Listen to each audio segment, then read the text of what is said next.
Hello guys, it's Julesy, and I wanted to come and do a quick review of Antebellum starring Janelle Monáe. It's a movie that, well, we're all home in the pandemic, so I actually got a bootleg, but I believe it's like on Amazon or something. Girl, where can you watch? You could watch it on YouTube or someplace on the internet. It's like $20. I popped up the little bootleg and that's how I watched it. Okay, girl, so let's talk about it real quick. It's a horror slave film starring Janelle Monáe, and I did not like it.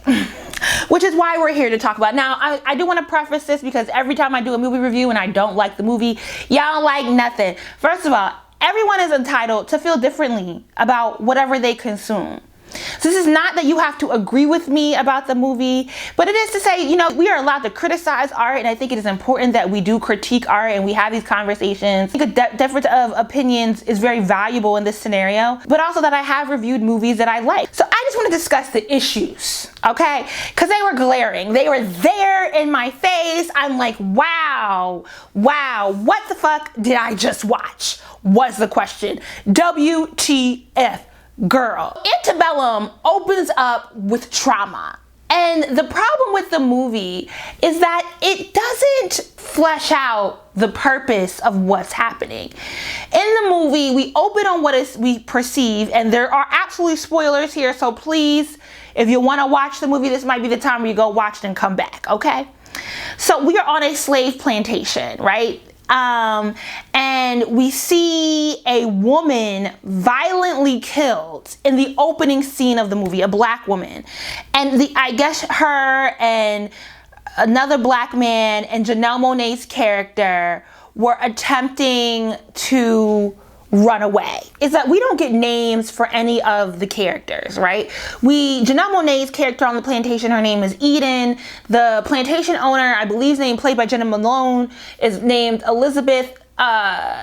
The characters are not fleshed out. Now, we have to discuss the getcha, right? Okay? The getcha. Because we are reading this book in the book club. It's called Parable of the Sower by Octavia Butler. That was my list popping out. Sorry. Now, Octavia Butler's first book, Kindred, which was like the first Afrofuturism, Afro sci-fi book, obviously by an African-American author, by a black woman, that entered into the mainstream, that became a mainstream popular book. And Kindred has an eerily similar storyline to Antebellum. Antebellum just lacks the imagination of Kindred. And so the second biggest issue I have with the film is that the plot twist is not an unfamiliar plot twist if you have read Octavia Butler, specifically if you've read Kindred. It's not wrong for it to be unfamiliar, but if you already have a very similar storyline and you're gonna deny that it influenced you at all, like just take it somewhere. And it wasn't taken anywhere. It literally, this is spoiler alerts, okay? Because I know people won't get me. The plantation is really set in modern era. It's 2020, and these white folk in Louisiana is kidnapping black folk and taking them back to slavery.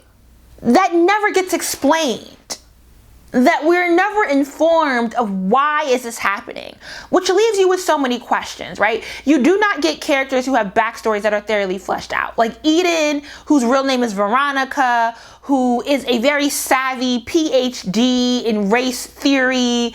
We get a lot of, you know, niggas be on Twitter, clearly, okay?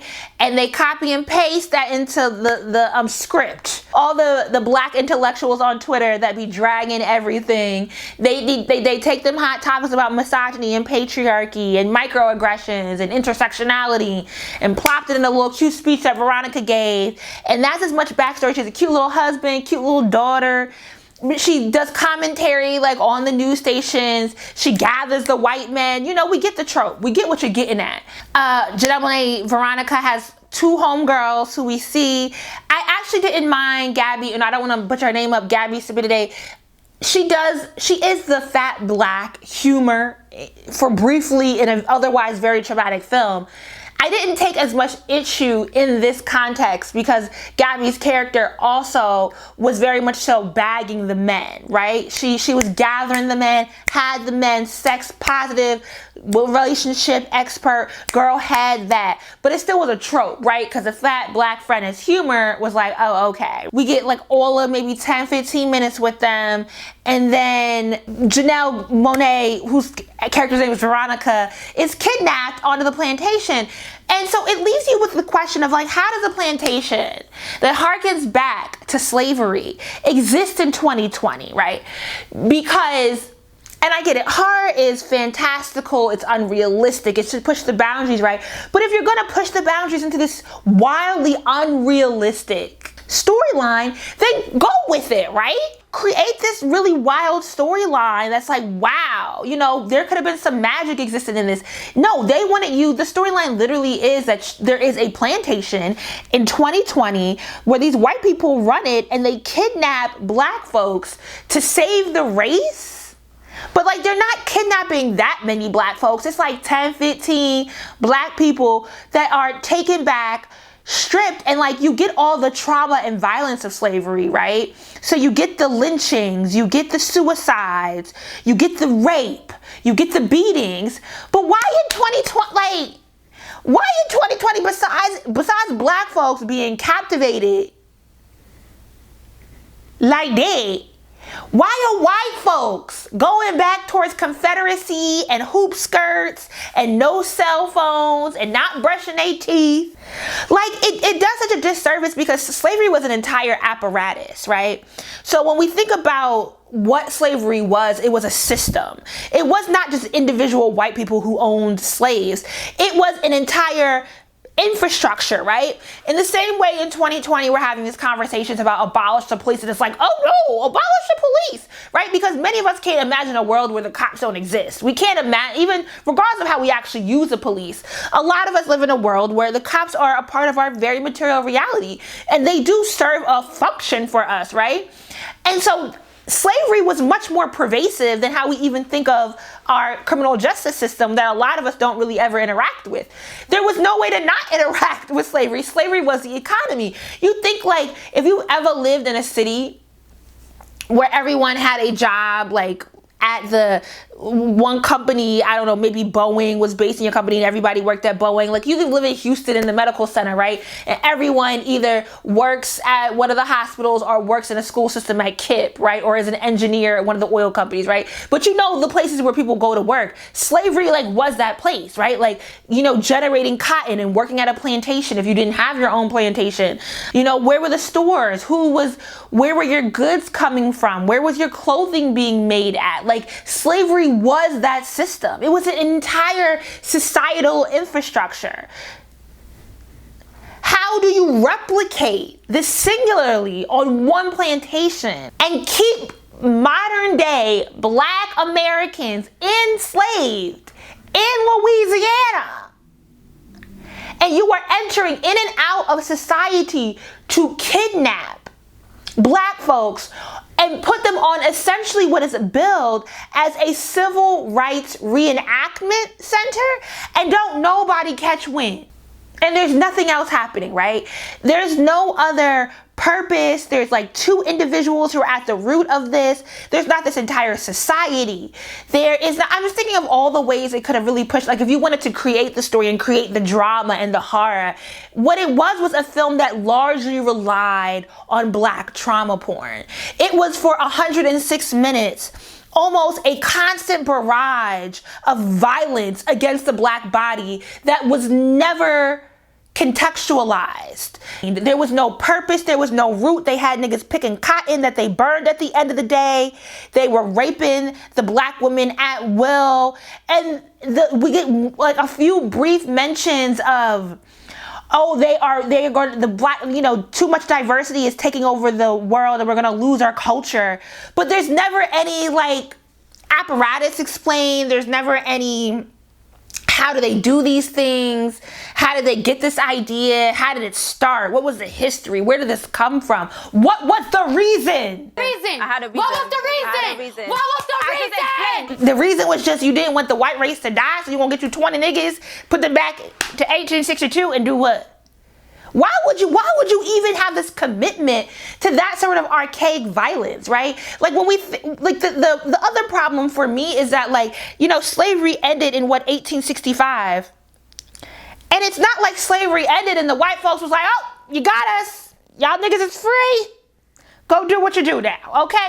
No, they found other ways. They found a loophole in the 13th Amendment, which is what black people have constantly been fighting for. It's so crazy that in 2020, we are actually seeing this fight come back up around, you know, the GOP's long game for the Supreme Court and like taking all these cases up about, you know, it's the state's right to do rulings on, you know, voting rights, on health care, all these things that we have seen be landmark cases in the Supreme Court that are probably going to come back up in the next couple of years. And we see conservatives fighting for this right for the states to control that. Well, the states are often largely controlled by Republicans because our state legislatures, go vote locally, please, state legislators and governor houses are controlled by Republicans, especially in the South where still the majority of black people live. Okay, so like if you really want to make commentary on some shit, because, you know, slavery ended and then the police force came about, right? And so you just found a way to re-enslave free black people, right? We went from slavery, we had a brief reconstruction period, and then you went back to the highest level of domestic terrorism in the United States of America was maybe a decade after slavery ended. You go into the Jim Crow era.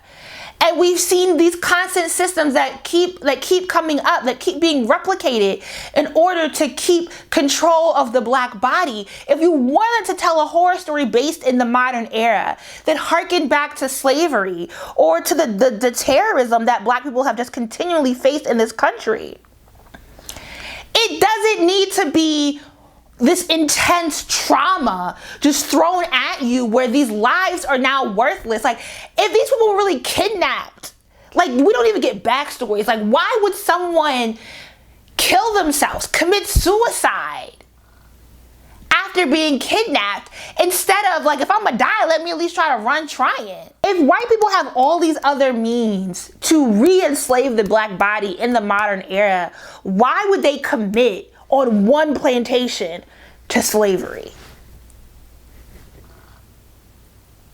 That's not to say that that story couldn't be created. It's to say, well, if you're going to tell that story, you have a responsibility to to create that narrative, right? To imagine the horror that gets us to this point. And this is an incredibly lazy film. Now, Janelle Monáe is beautiful. The cinematography, gorgeous. You know, you get some real nice screenshots. Her fits as Veronica in the real world. Okay, girl. The hair was laid. The outfits was doing what it do. The skin was clear even on the plantation. All right, sis, we see you. Okay? But I know who created this movie, right? I know. For Gerard to claim that he woke up with the idea for this movie after having a nightmare about his own ancestors or his own family being re-enslaved. He woke up and told his white partner about this nightmare.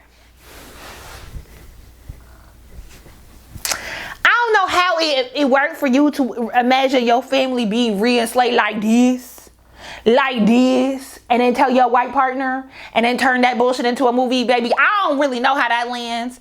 Because, first of all, if I ever had the nerve to imagine my peoples, my ancestors in slavery, trust me, I would have a lot more respect for their narrative and their story, and make sure that it's crafted with care and compassion, even if it is a horror film. I mean, at this point, let them niggas rise up. Shit. It don't compute. It don't. Do you have black friends? Was my next question for Gerard. Because it's like, I don't know what niggas you be fucking with. Because if I was going to imagine that my modern friends were kidnapped into some like horror film of like re-enslavement. Oh, baby. We getting all sorts of modern day references to them bougie ass niggas that be talking about I ain't my ancestor. Okay, try that shit now. Let me see what you finna do. Let me see something. We saw nothing. butch trauma for like 90 minutes, and then Gabby providing some laughs at dinner, which we champagne bitches, okay, not cran and vodka. Okay, sis? By all means, if you want to watch it, go ahead, watch it. It just wasn't my cup of tea. I would rather read Kindred again.